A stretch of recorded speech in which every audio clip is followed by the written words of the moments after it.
મિત્રો, સ્વાગત છે આપણું આજના તાજા સમાચારમાં ગુજરાત ઇનસાઇટમાં।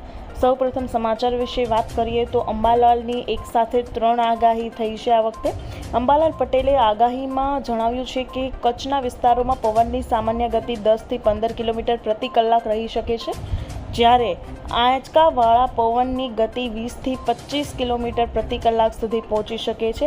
આ ઠંડા પવનોની અસર જાન્યુઆરી મહિનાની શરૂઆત સુધી રહેવાની શક્યતા વ્યક્ત કરવામાં આવી છે। પવનની વધતી ગતિની સીધી અસર બાગાયત ક્ષેત્ર પર પડી શકે છે। જાન્યુઆરી મહિનાની શરૂઆતમાં પણ એક નબળો પશ્ચિમી વિક્ષેપ સક્રિય થવાની શક્યતા છે। જોકે તારીખ 2 થી 7મી જાન્યુઆરી વચ્ચે એક કે વધુ પ્રભાવી પશ્ચિમી વિક્ષેપો આવવાની સંભાવના વ્યક્ત કરવામાં આવી છે। આ વિક્ષેપોની અસર દેશના ઉત્તરીય પર્વતીય પ્રદેશોથી લઈ રાજસ્થાનના કેટલાક ભાગોમાં જોવા મળી શકે છે। આ દરમિયાન વાદળછાયું વાતાવરણ કે હળવો વરસાદ થવાની શક્યતા છે, જેની અસર ગુજરાતના હવામાન પર પણ પડી શકે છે। કોરોના બાદ સૌથી મોટા સંકટની ચેતવણી।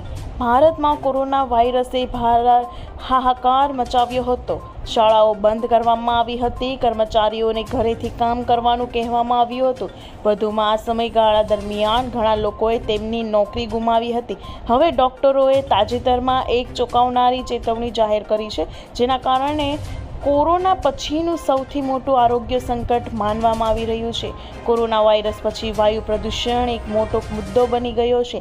ભારત વાયુ પ્રદૂષણના રૂપમાં કોરોના વાયરસ કરતાં પણ મોટો સંકટની સામનો કરી રહ્યું છે। પ્રદૂષણ ભારતની સૌથી મોટી આરોગ્ય સમસ્યા બની ગયું છે। જો તાત્કાલિક પગલાં લેવામાં નહીં આવે તો પરિસ્થિતિ વધુ ખરાબ થઈ શકે છે। ડોક્ટરોના મતે ઉત્તર ભારતમાં લાખો લોકોને ફેફસા પહેલાથી જ ગંભીર નુકસાન ભોગવી ચૂક્યા છે, જે અત્યંત ચિંતાજનક છે। ફેફસાના રોગોનું મોટું મોજું નિકટવર્તી કરાયેલું છે। ખેડૂતો ફોર્મ ભરો અને મેળવો 1 લાખ। ગુજરાતના ખેડૂતોને મદદ કરવા માટે સરકાર ઘણી યોજનાઓ અમલમાં મૂકી રહી છે। આ શ્રેણીમાં ગુજરાત સરકાર દ્વારા મુખ્યમંત્રી પાક સંગ્રહ માળખા યોજના ચલાવવામાં આવી રહી છે। આ અંતર્ગત ખેડૂતોને તેમના ખેતરોમાં અનાજના ગોડાઉન બનાવવા માટે સરકાર દ્વારા સબસિડી આપવામાં આવે છે। અગાઉ કુલ ખર્ચ 50% અથવા ₹75,000 સબસિડી તરીકે આપવામાં આવતા હતા, પરંતુ હવે તે વધારીને ₹1 લાખ કરવામાં આવ્યા છે। આતંકવાદને લઈ અમિત શાહનું એલાન। કેન્દ્રીય ગૃહમંત્રી અમિત શાહે શુક્રવારે દિલ્હીમાં 2 દિવસીય આતંકવાદ વિરોધી પરિષદ 2025નું ઉદ્ઘાટન કર્યું। પરિષદમાં ગૃહમંત્રીએ વડાપ્રધાન નરેન્દ્ર મોદીએ ઝીરો ટોલરન્સ વિઝનનો પુનરોચ્ચાર કર્યો અને આતંકવાદ અને સંગઠિત અપરાધ સામે નિર્ણાયક યુદ્ધ માટે હાકલ કરી છે। આતંકીઓને હવે ખેર નહીં। કેન્દ્રીય ગૃહમંત્રી અમિત શાહે પોતાના સંબોધનમાં કહ્યું કે પીએમ નરેન્દ્ર મોદીના આતંકવાદ સામે ઝીરો ટોલરન્સના વિઝન હેઠળ આ પરિષદ હવે ઉભરતા જોખમોને સંબોધવા માટે એક અસરકારક પ્લેટફોર્મ બની ગયું છે। તેમણે કહ્યું કે તે ફક્ત ચર્ચા માટેનું મંચ નથી, પરંતુ આ પરિષદમાંથી ઉદ્ભવતા કાર્ય મુદ્દાઓ પર NIA અને રાજ્ય એજન્સીઓ દ્વારા વર્ષભર કામ કરવામાં આવે છે, જેનાથી દેશમાં એક મજબૂત આતંકવાદ વિરોધી ગ્રીડ બનાવવામાં આવે છે। ગૃહમંત્રીએ જણાવ્યું હતું કે આતંકવાદી ઘટનાઓમાં ટેકનોલોજીનો વધતો ઉપયોગ આતંકવાદના સ્વરૂપે બદલી રહ્યા છે અને સુરક્ષા એજન્સીઓએ 2 ડગલા આગળ રહેવું જોઈએ। હર્ષ સંઘવીની કડક ચેતવણી। નાયબ મુખ્યમંત્રી આજે ડીસા ખાતે રાજ્યના અલગ અલગ ડેપો માટે ફેરવવામાં આવેલી એસટી બસોનું લોકાર્પણ કર્યા બાદ ડીસાના જીવદયા પ્રેમી સ્વર્ગીય ભરતભાઈ ખોટારીની પ્રતિમાના અનાવરણ માટે કાંઠ ગામ સ્થિત આવેલી રાજપુર પાંજરાપોળ ખાતે પહોંચ્યા હતા। નાયબ મુખ્યમંત્રી હર્ષ સંઘવીએ ગૌહત્યા કરનારા સામે રાજ્ય સરકાર દ્વારા આગામી સમયમાં કડકમાં કડક વલણ અપનાવવાની ખાતરી આપી હતી। ગૌ હત્યારાઓ ક્યાંય પણ છુપાયા હશે તેમને શોધી કાઢવામાં આવશે અને કડક સજા આપવામાં આવશે। 2 ગૌ હત્યારાના આજીવન કેદની સજા આ સરકારે અપાવી છે અને 22 ગૌ હત્યારાઓને સજા થઈ ચૂકી છે। ભારતમાં સૌથી વધુ સજા ગુજરાતની સરકારે અપાવી છે। હવે છેતરાશો નહીં, સાવધાન। સોશિયલ મીડિયામાં એક મેસેજ વાયરલ થયો છે, જેમાં સ્ટાર ચિહ્વાણી ₹500ની નોટ સામાન્ય છે. લોકો આ મેસેજને વોટ્સએપ અને સોશિયલ મીડિયામાં ખૂબ જ ફોરવર્ડ કરી રહ્યા છે. PIB ફેક્ટ ચેક અનુસાર વાયરલ થયેલ આ મેસેજ ખોટો છે. સ્ટાર ચીહવાણી ₹500ની નોટ ડિસેમ્બર 2016થી ચલણમાં છે.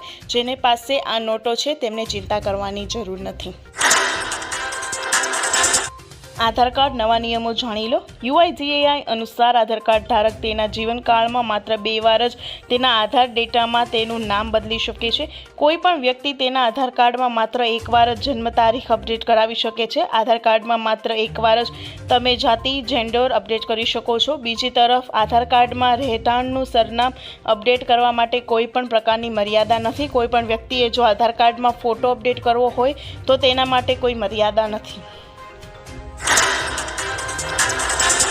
કૃષિ મંત્રી ભેટ વિદ્યાદીઠ પૈસા. ગુજરાત રાજ્યની અંદર બાગાયતી ખેતીના વાવેતર કરતા જે ખેડૂત ભાઈઓ છે તેમના માટે 4 સેન્ટર ઊભા કરવામાં આવશે, જેમની અંદર અમરેલી, દાહોદ, બનાસકાંઠા અને ગાંધીનગર જિલ્લાની અંદર બાગાયતી ખેતી માટે સેન્ટર ઊભા કરવામાં આવશે.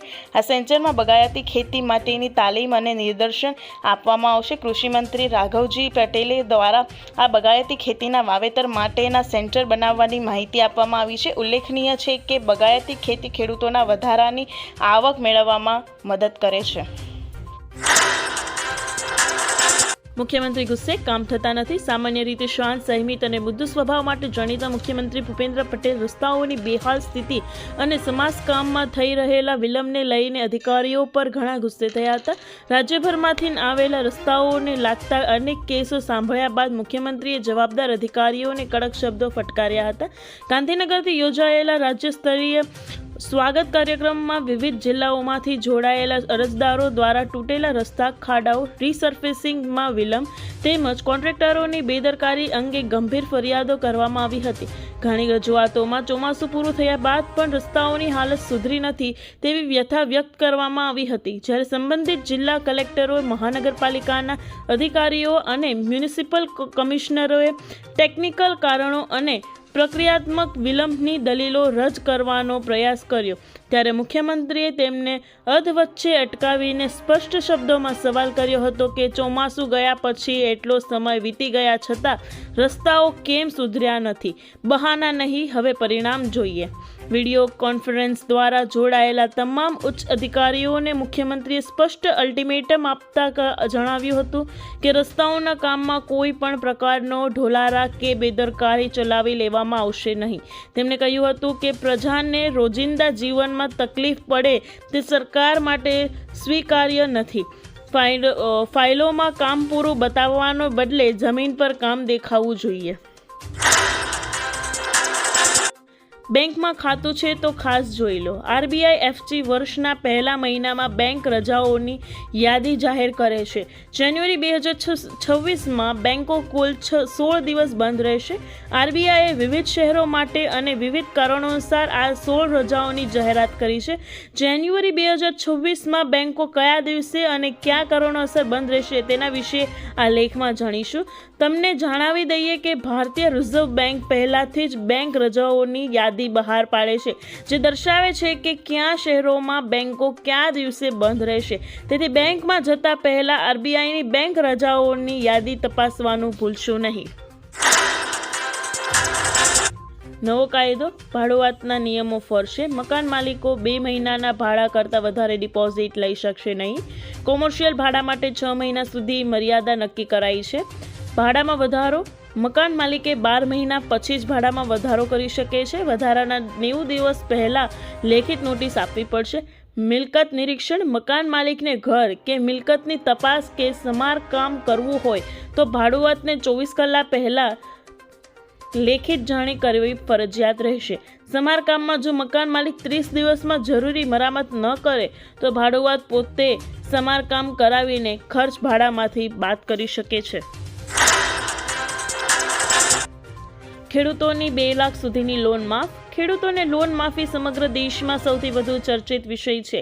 તેવામાં તેલંગાણામાં ખેડૂતોની લોન માફ કરવામાં આવી છે. તેલંગાણામાં સીએમ રેવંત રેડ્ડીએ લોન માફી યોજનાની જાહેરાત કરી. તેમણે કહ્યું કે 11 ડિસેમ્બર 2018 અને 9 ડિસેમ્બર 2023 વચ્ચે લોન લેનારા ખેડૂતો માટે 2 લાખ રૂપિયા સુધીની લોન સંપૂર્ણપણે માફ કરવામાં આવશે. આ પહેલા ઝારખંડ સરકારે પણ ખેડૂતોની 2 લાખ રૂપિયા સુધીની લોન માફ કરવાની જાહેરાત કરી છે. તો જોઈએ કે આપણે ગુજરાતમાં હવે લોન માફ થશે કે નહીં, કારણ કે ઘણા બધા શહેરોમાં લોન માફની ચર્ચા થઈ રહી છે હજુ.